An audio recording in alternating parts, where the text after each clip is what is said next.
Okay, the next speaker is Achim Kempf, replacing the notion of distance with the notion of correlation. Please. Good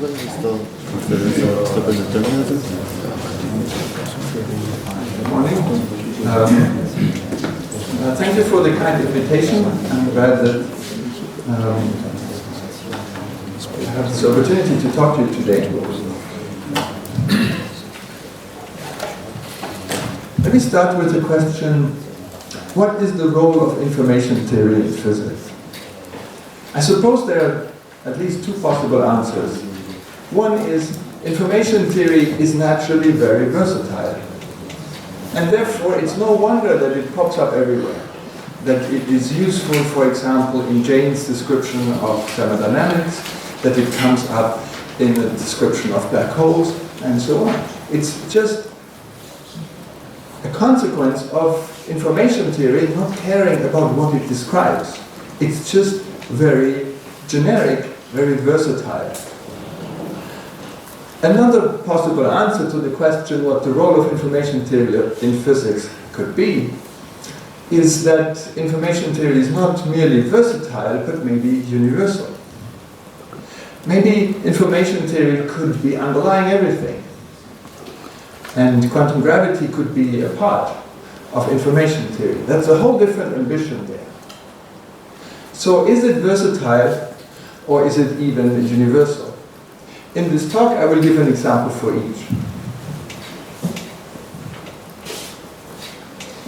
I start with an example of information theory just being versatile, and it's meant to illustrate how information theory can be useful in physics, but not necessarily underlying everything. The concept I want to talk about is Shannon sampling theory. I will keep it relatively short because I've given a similar talk here before on that particular topic, so I'll keep that part short. Shannon sampling theory, in case you don't remember, is a central tool in information theory. It establishes the equivalence of discrete and continuous representations of information. For example, band-limited piece of music. We are all used to the fact that it can be viewed as a file on a computer, a discrete set of numbers, but it is also representable as music that we can hear, and as such it is a continuous signal. And the two are in fact equivalent. That's the point of Shannon sampling theorem, that none is an approximation of the other. The discrete and the continuous representations are exactly equivalent. There's no approximation in there. Now that theory has been generalized to curved spacetime by people in my group and myself. And then we can ask, well, how is this piece of information theory perhaps useful in physics? And what it is useful for is this. We see, using Shannon sampling theory, that not only music can be represented both in a continuous fashion and in a discrete fashion equivalently, but space-time itself could be described as simultaneously continuous and discrete in mathematically exactly the same way that music can. The assumption behind it is that we must have band limitation. That's the assumption that goes into the sampling theorem. But in physics we have strong indications that there is some form of ultraviolet cutoff in nature which can play the role of the band limitation. So how does this work? The basic Shannon sampling theorem assumes that we are dealing with a function f that has a finite bandwidth. So the first equation says that f has a finite bandwidth because it's the Fourier transform of a function f tilde, but we are ranging the frequencies only from minus b to b, so there's a finite bandwidth. And the Shannon sampling theorem says that the function at all x can be reconstructed from knowing its values only on a discrete lattice without error. It's not an approximation because it's an equality sign. If the samples are taken at a dense enough spacing, the critical spacing here is pi over b, where b is the band limit. For this to be true, the samples don't have to be taken on any particular grid, as long as it has at least this spacing. And in fact, the spacing doesn't even have to be equidistant, it could also be non-equidistant, as long as the average spacing meets that criterion. And this democracy among the discretizations, that we could use any lattice of the critical density or better, means that we're not actually breaking translation invariance, or when we generalize it to higher dimensions, we're not breaking rotational or other symmetries. So we can therefore use Shannon sampling theory to reconcile the apparent need of quantum field theory for an ultraviolet regularization such as a discretization, and the apparent need of general relativity of requiring that it lives on a differentiable manifold. This can also be done covariantly on curved space-time, and therefore it offers a natural ultraviolet cutoff for quantum field theory on curved space-times. And where could that be applied? Well, for example, in inflationary cosmology. The cosmic microwave background spectrum is measurable. And according to the current standard model of cosmology, it originated, the fluctuations in the CMB originated only 4 to 5 orders of magnitude away from the Planck scale, which means that measuring the CMB extremely accurately, we might get some information about the Planck scale. To my knowledge, this is the closest that we can get experimentally to the Planck scale. So what can we predict? For example, if we assume that Planck scale physics imposes a band limitation, then what would be the signature in the cosmic microwave background? How hard is it to measure, and what should we look for? That will be the subject of my talk tomorrow. But today, I will talk about the second possible answer to the question, what is the role of information theory in physics? It could be more than information theory simply being versatile. It could be that information theory is universal. Of course, Seth has made this point for a long time, and I'm making this point today too, and I will present a slightly different idea for where this could lead. You've made it for a long time too. Thank you. All right. So why would we expect that information theory could play such an important role? Why would we expect it's actually universal, underlying everything? To my mind, the key point here is that the notion of information is extremely robust. The notion of information is applicable even in the most counterintuitive regimes. In regimes where we do not really know what would be the operational meaning of the notion of distance, or mass, or time interval, or curvature. In such extreme scenarios, in Planck scale, where we lose operational meaning of these terms, we probably can still use, as before, the notion of information. How much knowledge do we have? How much ignorance do we have? And quantify that in bits or qubits. So it's just very robust. So maybe information is the basic currency of physical processes. So let's pursue this. If quantum gravity is fundamentally to be described information theoretically, well then we have to go to the basics of information theory. And I'd like to argue that the basic building blocks in information theory, the material that it's made out of, is really endpoint correlators. If n is equal to 1, we're dealing with probability distributions, and we can describe them using Feynman entropies, Rényi entropies, and so on. For n equal to 2, the 2-point correlators, well, and I'm not just talking about 2-point correlators in quantum field theory, just in general, correlation functions. For n equal to 2, there we have notions of mutual information, coherent information, classical and quantum channel capacities, in the quantum theoretic case, entanglement negativity, and so on.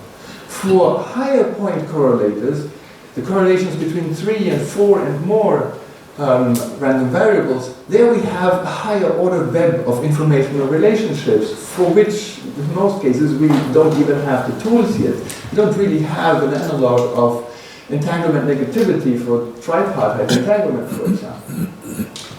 But generally, it's clear we have some higher order web of informational relationships. But the building blocks are just correlators, endpoint correlators. And the proposition that I want to play with today is this. I mean, that nature is describable entirely, space-time, matter and all, by a collection of such abstract endpoint correlators. And I'm using the word abstract here deliberately. I want them to be just correlators without a reference to anything. They don't have to correlate, for example, matter or space-time degrees of freedom or anything, but just abstract correlators. What they correlate, we will later find out, but in principle, just abstract correlators. If you like, functions of one variable, functions of two variables, functions of three variables. Just very abstract.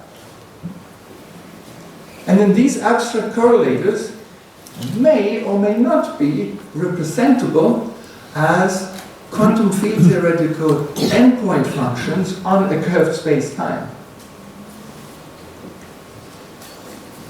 In some regime, they might be well representable in a good approximation as endpoint correlators of a quantum field or quantum fields on a curved space-time. In other regimes, they may not. And we may adopt the terminology that in regimes where those endpoint correlators can be represented as endpoint correlation functions of quantum fields on curved space-time, we may just call this the low energy regime, and where they cannot, we might just call this the high energy regime. And you see what I'm doing here is this. The physics of the emergence of space-time and matter is mapped into the mathematics of the representability of an abstract structure or the non-representability of an abstract structure as correlators on a curved space-time. So how is this supposed to work?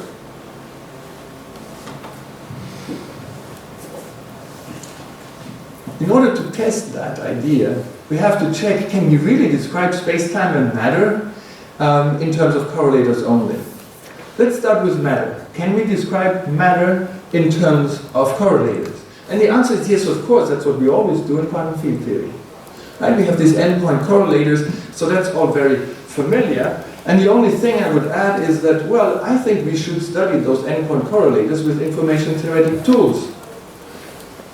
For example, quantum field theoretical interactions constitute classical and quantum channels. Whenever particles crash into each other, they confer information to each other. They also transmit entanglement with pre-existing ancillas to each other. That means that interactions constitute classical channels and quantum channels. And their capacities can be considered, can be calculated, and so on. I would go as far as saying it would be cool to try to describe the vertices, the interaction Hamiltonians of quantum field theories, perhaps entirely only in terms of their capacities. We usually talk about charges of all kinds and write down the interaction Hamiltonians in the traditional ways. But maybe they can be re-expressed entirely in terms of their information transmitting abilities. That would mean that we write down the standard model as, interaction. We would write down the interaction Hamiltonians as in terms of their information and quantum information transmission abilities. Okay, so the matter part is clear. We can describe matter through correlators, but how about space-time? Can we describe space-time entirely through correlators? And we can. That's a little more non-trivial here. So I'm claiming that the metric tensor can be expressed through the two-point correlator. If we have a two-point correlator, such as a Feynman propagator, but it doesn't have to be the Feynman propagator, it could also be the advanced propagator or the retarded propagator. The boundary conditions don't really matter for this. Then, by this formula, we can calculate the metric directly from it. So imagine you have a description of space-time as a differentiable manifold only, so you don't know the metric on it. But for some reason, you've been able to measure the two-point function, the propagator. So you know the propagator as a function of x and y, but you don't know the metric. You can calculate the metric in this way.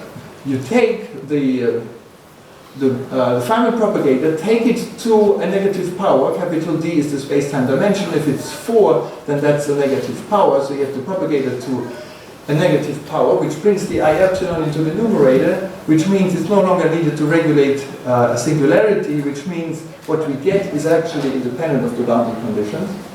You take that inverse of the propagator, you differentiate it with respect to both arguments, take the coincidence limit, multiply with a fixed geometric factor here, just powers of pi basically, and what you get is the metric. You may wonder, where is this coming from? Why would that be true?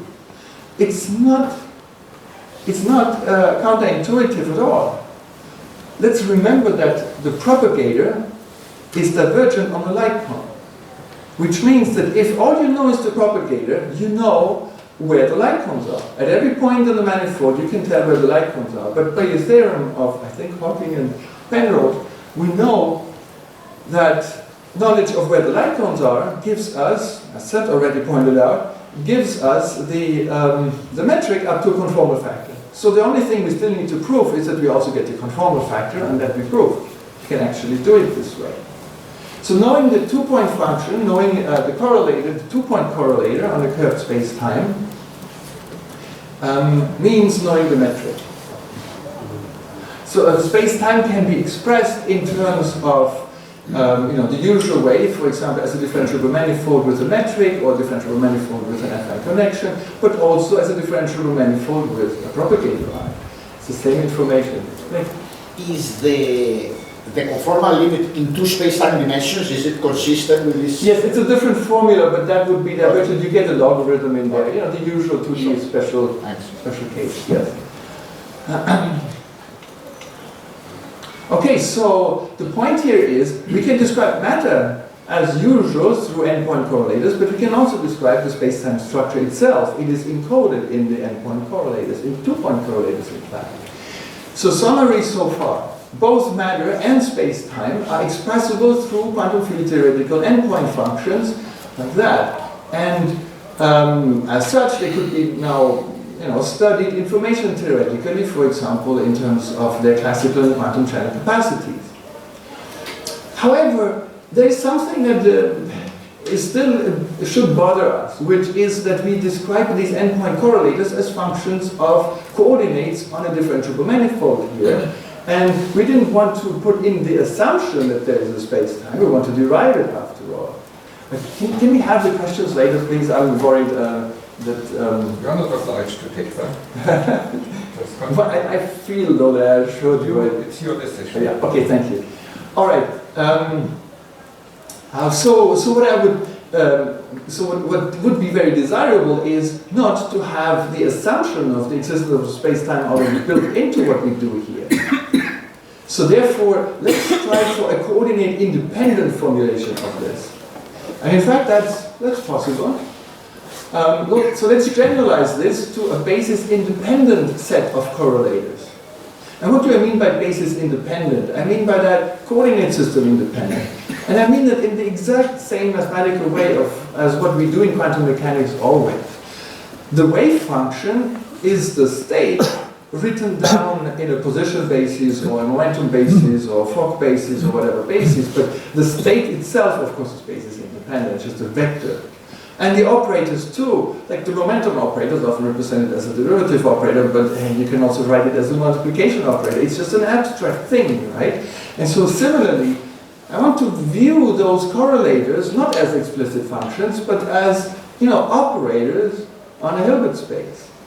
Independently of whether we write them down in this coordinate system, that coordinate system, or in fact in a Fourier basis or whatever basis, just abstractly, let's look at those endpoint correlators completely abstractly.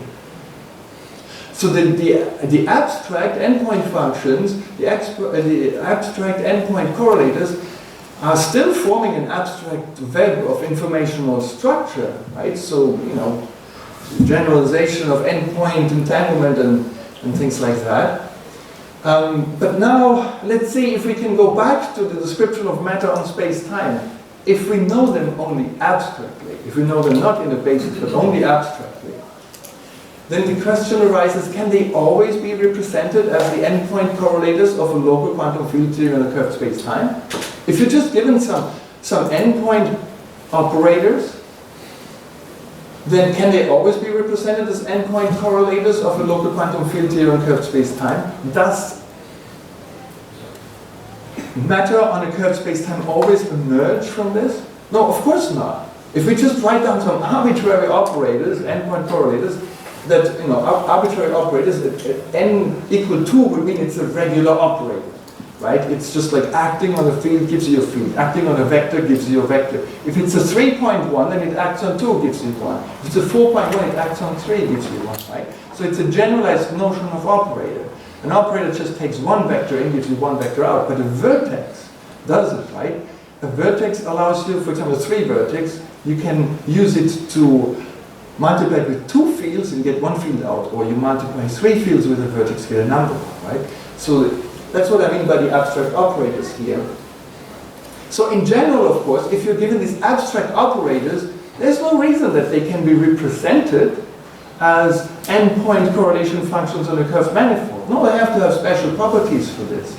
So let's ask, when and how can these endpoint correlators be represented as field correlators on space-time? Remember, this representability is the mathematical expression of emergence. Right? Does a picture of space-time with matter on it emerge? Mathematically means, can they be represented in this way as kind of filtering propagators, correlators on a curved space-time? So let's see, what does it take?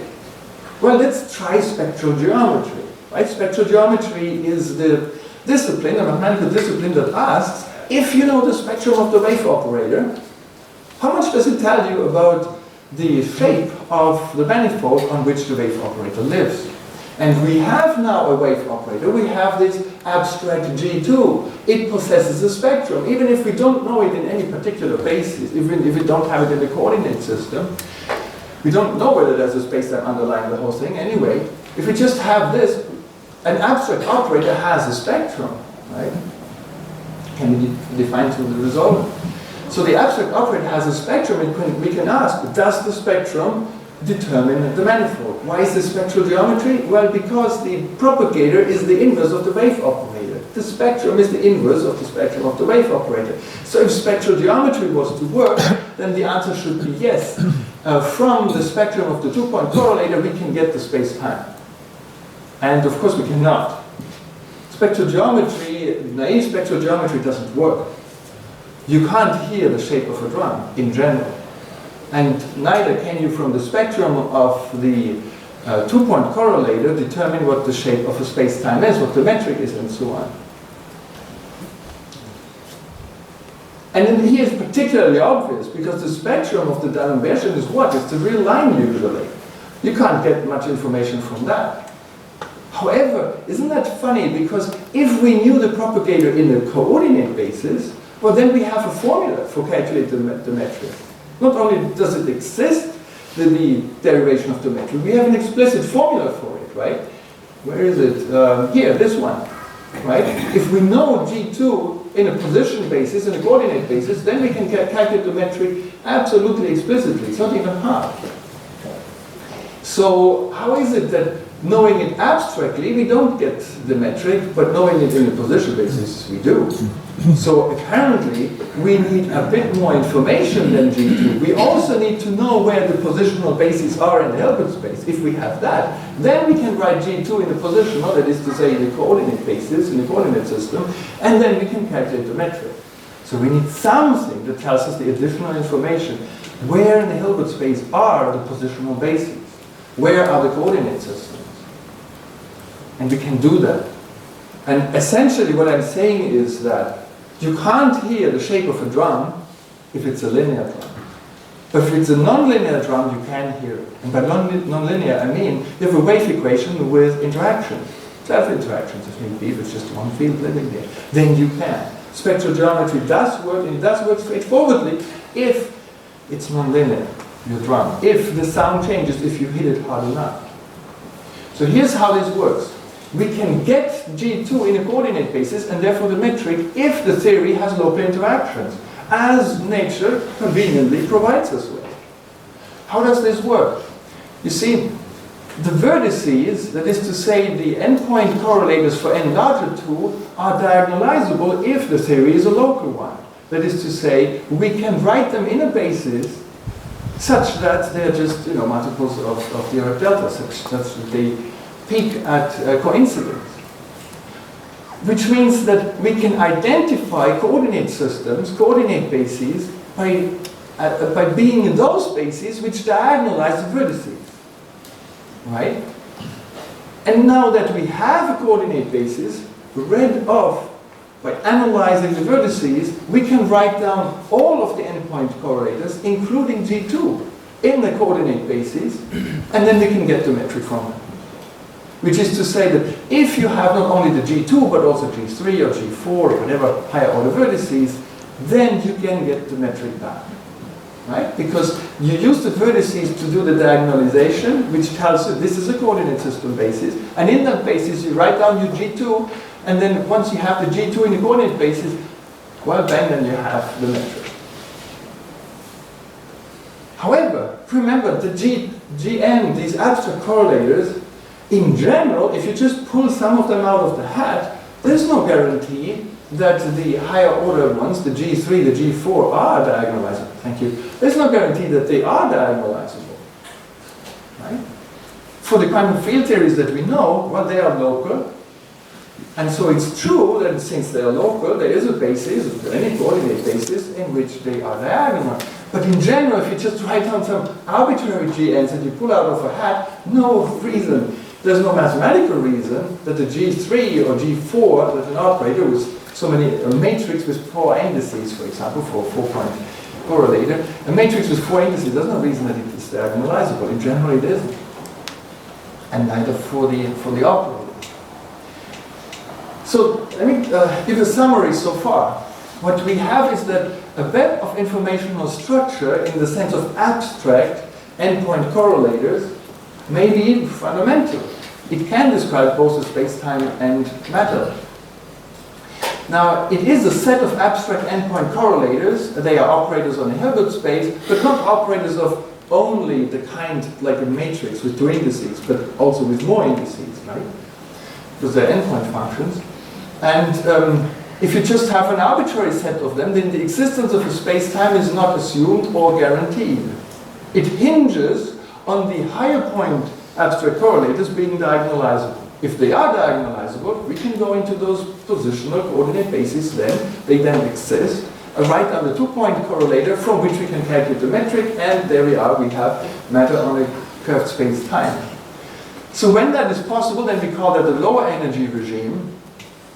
And but in general, it's at best, these endpoint correlators for n larger 2 are at best approximately diagonalizable, and therefore the correlators are only approximately representable as quantum field theoretical correlators on a space-time manifold. So we're losing grip on the notion of a space-time and matter living on it.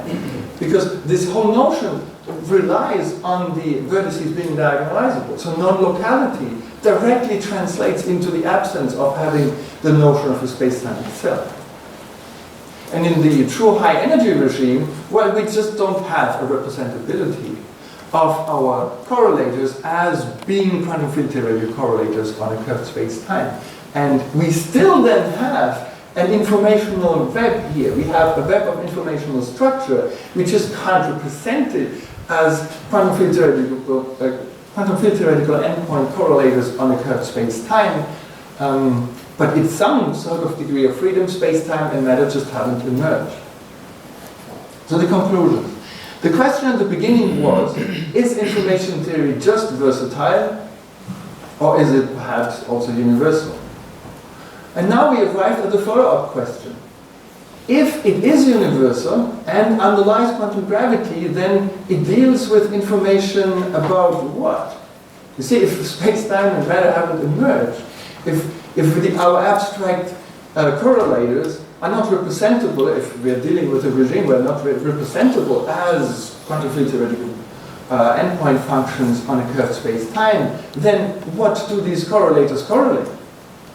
Right? We don't have matter or space-time degrees of freedom to talk about yet. Well, if there's nothing tangible that the GN correlate, then maybe they represent truly just purely abstract structure. So what we're describing is information theoretically then, is just abstract structure.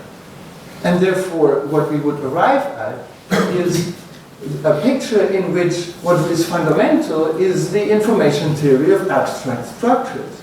And then the key question is, what dynamics or kinematics in a generalized sense determines when an abstract structure is or is not representable as quantum field theory on a curved space-time? When does, from an abstract structure, a space-time with matter on it emerge? And we studied that paper in a paper with postdoc Marcus Reitz and my PhD student Barbara Schroeder, and the paper is thank you very much.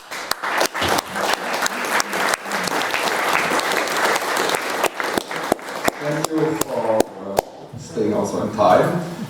Beirut, you are first, and Thomas, and then Beirut is first. Yeah, the microphone. Because we have another microphone. We had two before, that was more convenient. Now I have to Follow yours then. Achim, it's a very nice presentation, and I like your emphasis of correlations and the way I understand a little bit about the quantum field theory in curved space-time expressed in terms of correlation functions, for example, via the Schindler Dyson hierarchy, for example. What I am missing here is, where does information theory come in? You've spent a lot of time explaining very clearly the relationship between space-time structure and the hierarchy of correlation functions. Should I understand information theory as what, the spectral decomposition, as you alluded to a little bit, where you can begin to talk about channels, or more? Could you say a little bit more about why is it that we cannot do things without information theory? Yeah, very good question. Where is it? Yeah, right. So you see, what I'm claiming is that in information theory, what we deal with fundamentally are these ingredients. These are endpoint correlators. For n equal 1, we have von Neumann and Renier entropies. For n equal 2, we have the familiar notions of neutral information, coherent information, classical quantum channel capacity, the time domain negativity, and so on. We need to also further develop this kind of concept for higher order correlators, so that eventually we can understand quantum field theory while it exists on the curved space-time, but also in the regimes where space-time and matter haven't emerged yet, where we can understand all of that information theoretically. It would all be about the flow of information. Just like interaction Hamiltonians can be described then as means to convey information, classical as well as quantum. Next is Thomas. Yeah, I have a question. During your talk, at a certain point, I thought, how do you get the physics into the problem? And one could also say it in a different way. I mean, it looks like you're putting meat to realize it from bit. Or how do you get the Hilbert space which you put underneath? Because somehow it looks like a higher level of abstraction, but you have to have some rules to choose what kind of thing you are setting up. I believe that one can in principle have this kind of structures, but there must be rules which govern them. And where do you imagine they come from? Yeah, good question, and as it happens, I have slides prepared for that, but I'm afraid I don't have time for this. Let me just give you the gist of it.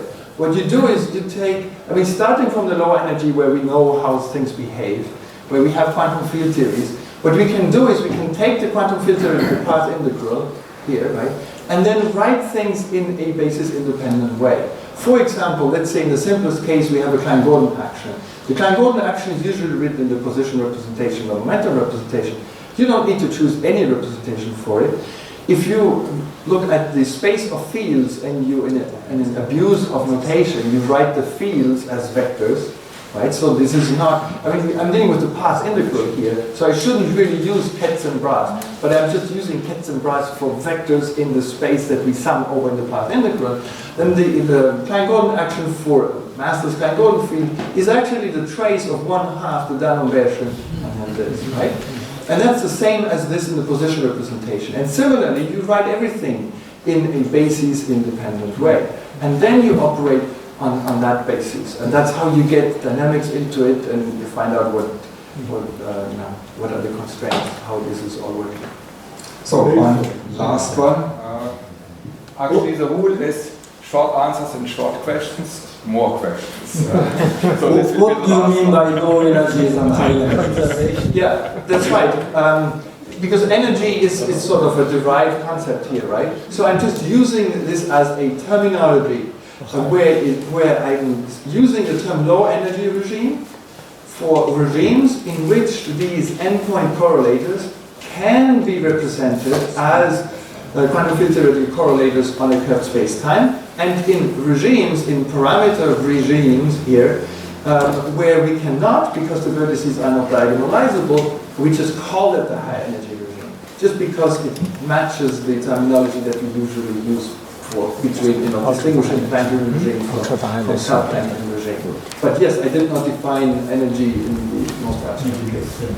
So, I had myself a question, but since we are over time and I have to keep to my rules, thank you.